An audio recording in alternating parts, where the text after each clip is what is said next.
27 जानेवारी 2026ला अजित पवार साहेब, प्रफुल्ल पटेल साहेब, सुनील तटकरे साहेब आणि आपले अजित पवार गटाचे राजकीय सल्लागार नरेशजी अरोरा साहेब त्या 4 लोकांची रात्री 12 ते 1 वाजेपर्यंत बैठक चालू होती। त्या बैठकीमध्ये CBIच्या तपासामध्ये थोडंसं आता समोर आला तपास की 125 कोटी रुपयांची ती कंत्राट मंजूर करायचा होता त्या नरेश अरोरा साहेबांच्या त्यांच्या संस्थेला, परंतु अजित पवार त्याच्यावरती सही करण्यासाठी तयार नव्हते, कारण एकाच व्यक्तीला जर अशा पद्धतीचं दिलं तर दादाचं ते स्टेटमेंट होतं। तर 27 तारखेला जी बैठक झाली त्या बैठकीमध्ये सुनील तटकरे साहेब, प्रफुल्ल पटेल साहेब आणि अजित पवार साहेब यांच्यामध्ये थोडासा वादविवाद झाल्याचं वृत्त समोर आलं आणि दुसऱ्या दिवशी 28 तारखेला अजित पवारचा बारामती विमानतळावरती दुर्दैवी अपघात झाला। तो अपघात नसून तो नियोजित त्यांचा घातपाताचा कट होता असा आमच्या संघटनेचा जाहीररित्या आरोप आहे आणि त्याबाबत आम्ही CBI कार्यालय नागपूर, CBI दिल्ली आणि मुंबई इथे लेखी स्वरूपामध्ये आम्ही त्यांच्याकडे मागणी केलेली आहे। मागणी अशी केली की दुसऱ्या दिवशी जेव्हा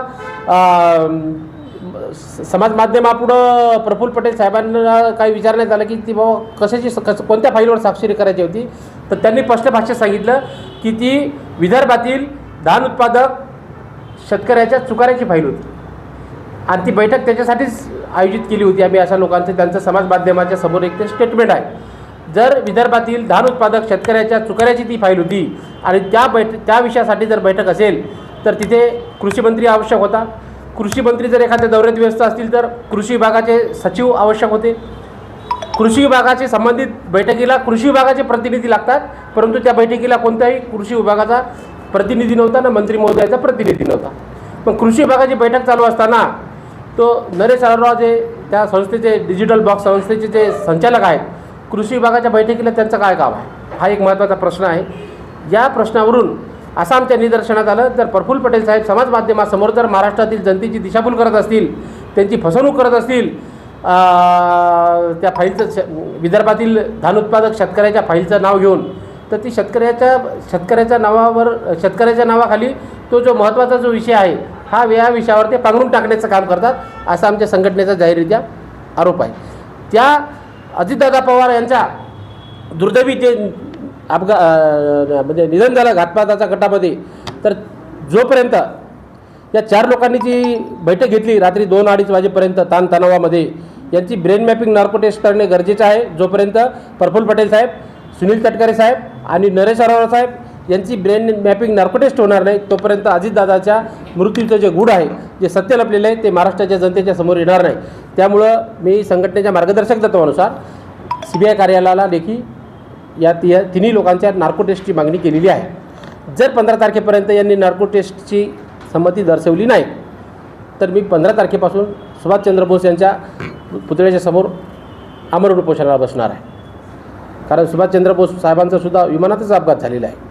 आतापर्यंत चर्चा आहे की ते जिवंत आहेत, त्यांचा बी घातपातच झाला होता, त्याच्यामुळे ते सुभाषचंद्र बोसचा साहेबांचा जो पुतळा आहे त्याच्यासमोर मी बसणार आहे। याच्या पलीकडे जाऊन जर नार्को टेस्ट मागणी जर आम्ही महाराष्ट्राच्या जनतेच्या वतीनं करत असेल, महाराष्ट्राच्या लोकांच्या वतीनं जर आम्ही नार्को टेस्टची मागणी करत असेल, जर त्यांच्यामध्ये कोणता कट नसेल, त्यांच्या मनामध्ये जर काही कट नसता तर त्यांनी जाहीरपणे नार्को टेस्टसाठी तयार व्हायला पाहिजे। जर आपण कोणत्या पद्धतीचं दुष्कर्म केलेलं नाही, नियोजित कट केला नाही, तर मग नार्को टेस्ट करण्यासाठी काय प्रॉब्लेम आहे। त्यांनी जर संमती दर्शवली, त्यांचं जर सत्य असेल, त्यांना जर अजितदादा पवार साहेबांच्या या प्रकरणाबद्दल जर सहानुभूती असेल, तर महाराष्ट्राच्या जनतेतील शंका दूर करण्यासाठी त्यांनी ब्रेन मॅपिंग नार्को टेस्टसाठी CBIला सहकार्य करायला पाहिजे, कारण केंद्रीय अन्वेषण विभाग हा अतिशय महत्त्वाचा विभाग आहे आणि ते सत्य करणार आहे। शासकीय एजन्सी ठरवणार ना की नेमकं काय करायचं। शासकीय एजन्सी जोपर्यंत मागणी करणार नाही तोपर्यंत शासकीय एजन्सी काय ठरवणार? तपास सुरू आहे, पण महाराष्ट्रात पहिली मागणी माझी आहे की नार्को टेस्ट करा। त्यांच्या परिवारातील आमदार रोहित पवार सुद्धा याची मागणी करत आहे। तो ते कुटुंबासाठी लढत असतील, परंतु महाराष्ट्राचा नेता गेलेला आहे। मी का राष्ट्रवादी काँग्रेस पार्टीचा पुढारी नाही, पदाधिकारी नाही आहे। अजित पवार एक महाराष्ट्राचा जबाबदार व्यक्तिमत्व होतं, राज्याचा उपमुख्यमंत्री होता आणि चालता बोलता देशाचं भविष्य घडवणारा माणूस, राज्याचं भविष्य घडवणारा माणूस, ज्याच्या हातात खातं सगळ्या चाब्या होत्या। अशा माणसाचा जर दुर्दैवी मृत्यू होत असेल, त्या विमानाच्या अपघाताबद्दल बी बरेचसे शंका कुशंका राज्यातील जनतेने केलेले आहे. वेळेवर वैमानिक बदलणे. त्यांचा काय संबंध आहे? नेत्यांचा काय संबंध आहे? कोणत्या नेत्यांचा? तुम्ही जे आरोप केले नार्कोटिक्सकर आहे त्यांची नार्कोटिक्स व्हेरी गुड, तुम्ही सांगितलं. अतिशय महत्त्वाचा प्रश्न आहे. 27 तारखेला 4च लोक या बंद दाराआड चर्चामध्ये त्यांनी ती बैठक घेतलेली आहे. बैठक घेतल्याच्यानंतर ठीक आहे, ते मंत्री महोदय आहेत, ते बैठक घेऊ शकतात. खासदार साहेब आहेत, प्रफुल्ल पटेल बी राज्याचे देशाचे नेते आहेत, सुनील तटकरी देशाचे नेते आहेत. मग शेतकऱ्याच्या प्रश्नावरती तुम्ही विदर्भातील धान उत्पादक शेतकऱ्याच्या प्रश्नावर बैठक घेता आणि CBIच्या चौकशीमध्ये निष्पन्न होते की 125 कोटी रुपयाची ती कंत्राटाची फाईल होती. याच्यावर शंका निर्माण होणार आहे. मग आता त्यांच्या नेमकं मनामध्ये काय? ब्रेन मॅपिंग नार्कोटिक्स केल्याशिवाय ना मीडियाच्या समोर येणार आहे, ना महाराष्ट्रातील जनतेला त्याचं सत्य कळणार आहे. हेच महत्त्वाचे 3 संशयाच्या भोवऱ्यात फिरणारे हे 2-3 नेते लोक आहेत. म्हणजे कंत्राटदारांचे पैसे दिलेत नाही त्यामुळे त्यांच्यासुद्धा या नरेश अरोरा हे अजितदादा पवारच्या राष्ट्रवादी काँग्रेस पक्षाचे राजकीय सल्लागार आहेत. यापूर्वी बरेच कोटी रुपये त्यांच्या संस्थेला त्यांनी दिलेले आहेत. परंतु दादाला शंका आली असेल की आता यापुढे या व्यक्तीला आपल्याला कंत्राट द्यायचं नाही आणि आपली प्रफुल्ल पटेल साहेब आणि सुनील तटकरे साहेब यांनी त्यांचं स्वतःचं अर्थहित साधण्यासाठी दादावर दबाव आणला असेल. दादा तणाव झाला असेल, महाराष्ट्रातल्या जनतेला प्रश्न पडलेला आहे तो. आणि धान उत्पादक शेतकऱ्याच्या फाईलचा विषय घेणे म्हणजे महाराष्ट्राची दिशाभूल करणे, महाराष्ट्रातील जनतेची दिशाभूल करणे, याची चौकशी झाली पाहिजे ना. कारण हे आपण नाही सांगत, हे CBIच्या तपासात समोर आलेलं आहे. ती फाईल नेमकी कोणती होती, जी म्हणजे प्रफुल्ल पटेल साहेबांनी जी फाईल समाज माध्यमासमोर दुसऱ्या दिवशी ठेवली, त्यांनी सांगितलं की विदर्भातील धान उत्पादक शेतकऱ्याचा प्रश्न होता आमचा. पण विदर्भातील धान उत्पादक शेतकऱ्याचा प्रश्न होता, चुकाऱ्याचा प्रश्न होता, तर कृषी खात्याशी संबंधित असलेले मंत्री, कृषी खात्याशी संबंधित असलेले सचिव हे त्या बैठकीत पाहिजेत ना. कृषी खात्याचा एकही मंत्री नाही, कृषी खात्याचा एकही सचिव त्या बैठकीमध्ये नाही. मग तुम्ही बा अचानक ती विदर्भातील शेतकऱ्याचा पुळका कसा काय अचानक तुम्हाला सुटला? तर त्यांनी या प्रकरणावरती पांघरून टाकून या प्रकरणाची दिशाभूल करण्याचा आणि जनतेची फसवणूक करण्याचा त्यांनी प्रयत्न केला. त्याबाबत मी आता त्यांच्या विरोधात FIR सुद्धा दाखल करणार आहे. मी तयार केलेला FIR.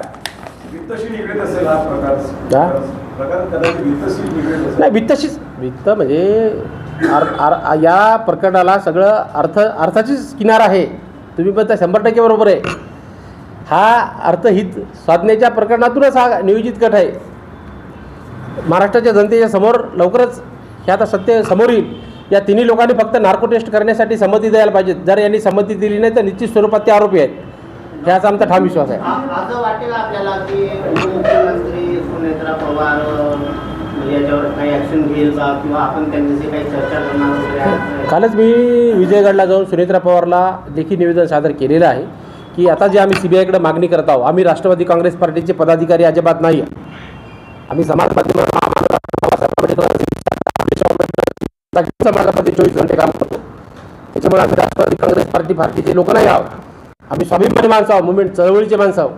त्याच्यामुळे सुनेत्रा पवारला काल मी लेखी स्वरूपात दिलं, त्याची डिस्पॅच सुद्धा माझ्याकडे आहे की प्रकरणामध्ये आम्ही जे रस्त्यावर उतरतो शेवटच्या घटकातले माणसं अन्यायाच्या विरोधात, हा खरोखर आम्हाला अन्याय दिसते. तर त्या वहिनीनं सुद्धा आम्हाला सहकार्य करायला पाहिजे या प्रकरणामध्ये. काही वहिनी प्रत्यक्ष आम्हाला भेटलेल्या नाहीत. त्यांच्या PAकडे आम्ही निवेदन केलं. त्यांनी सांगितलं की 2-4 दिवसामध्ये त्यांच्याकडे आम्ही उपमुख्यमंत्री महोदयांकडे हे सर्व ठेवू आणि तुम्हाला ती मेसेज येईल.